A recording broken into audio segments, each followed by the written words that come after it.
usual.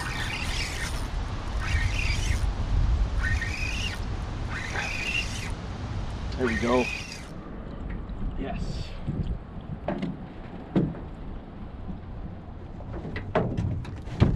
Welcome back to Bass and Buckets. Today I'm going to show you guys how to catch big winter bass on blade baits.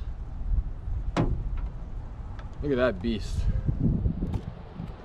on the blade bait. Before I get into the video, I'm going to show you guys a couple highlights from our first game against ODU, and then we'll get into showing you how to catch big winter bass like this one on blade baits.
Alright guys, hope you enjoyed the little buckets aspect of my Bass and Buckets page.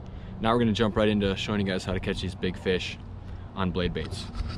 So to start off, I'm going to show you the two main blade baits that I'm using. On top is the Damiki Vortex, which is a little bigger. And then we got the Damiki Vault, which has been a really good bait for me. It catches smallmouth, largemouth, lake trout. I'll show you like the video I had this spring. I'll link it up top. But these baits are really good for, you know, late fall, early winter as the water temperature is starting to drop. As you can see, I'm fishing them in 47-degree water temperature. We got some pretty clear water. It's like a greenish tint, but these baits shine pretty well. So I'm fishing in like 14 feet of water. I'm trying to focus on like the main basin of the lake as the bass start to transition into their full winter mode. Main points, the deeper water of the lake. And these baits are essentially the last reaction bait that you can get away with throwing towards the winter months. Like you probably couldn't throw a spinner bait or a big crankbait or something like that to catch these fish. But this blade bait has a pretty subtle, tight shimmy action as you rip it through the water, and these bass just love it. So I'm gonna show you guys how to fish it, how I fish it, the rods I use, and we'll get into hopefully catching some more fish. All right guys, still bombing this bait out as far as I can. I like to throw it on a spinning rod. I have a 12-pound braid on here, and then with a 12-pound fluorocarbon leader at the end of the bait, about 2 feet long. And all I'm doing is throwing it out, letting it sink to the bottom, and I'm just pulling it up off the bottom and letting it sink back down. And usually they hit it on the fall. So it's called a yo-yoing technique, and it works good for these late fall to winter bass, because most likely they're relating to the bottom, and they like this it looks like a dying shad, and they can't resist it when there's another one. Yep. Ooh, another good fish.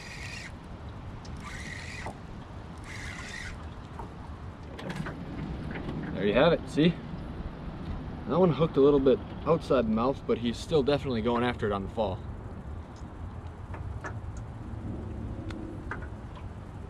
Right there on the Damiki. Very light colored bass. As you can see, they're getting into the winter mode. They're laying on the bottom and looking to eat any meal that comes right in front of their face. And this little reaction bite is what gets them to bite. Usually in the winter it's full finesse mode, you know, like finesse swim baits, little Ned rigs, Damiki rigs like that. But like I said, this is like the last reaction bite bait that you can throw as the water gets down into the low 50s and the 40s. So there's not a nice fish. I'm gonna get him back. All right. Now I'm gonna fish this other blade bait I talked about, a little bit bigger. I'm throwing it on a bait casting rod. This is a Mojo Bass glass crankbait rod. And it's pretty flimsy. It's 7-foot medium heavy power. And I'm assuming it's a pretty slow action because it's a crankbait rod. But I don't mind that fishing this blade bait because when I pull up and let it fall,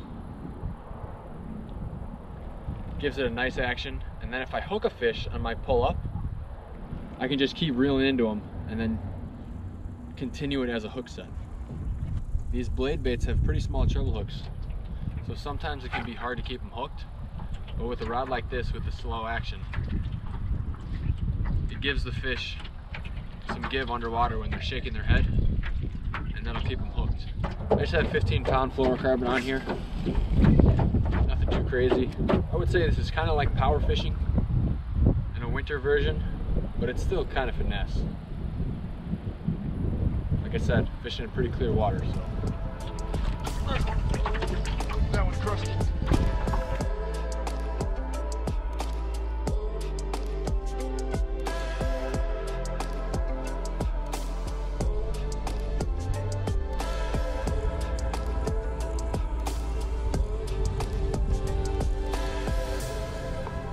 Good fish.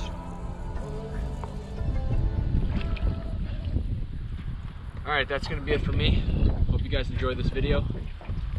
And I hope it helped you learn something about throwing blade baits in the winter to catch big bass. Oh, he's bleeding. I'm going to get him back in the water here. If you're new to the channel, thanks for watching. Make sure you hit that subscribe button. I appreciate it greatly. Stay safe out of the water. And just because the water's cold doesn't mean the bass aren't going to eat anything. One of the best things to catch them on is a blade bait. Take care, guys. Well,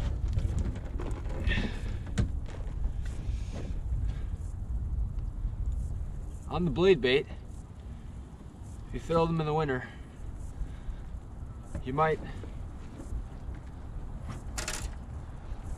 accidentally snag a monstrous gar. Blade bait. Look at this thing. Throw blade baits in the winter, you might also snag giant gar. This thing is a beast. And look at those teeth. Yikes. Thanks for watching, guys. If you're new, make sure to hit that subscribe button. See you later. I'm gonna deal with this guy right now.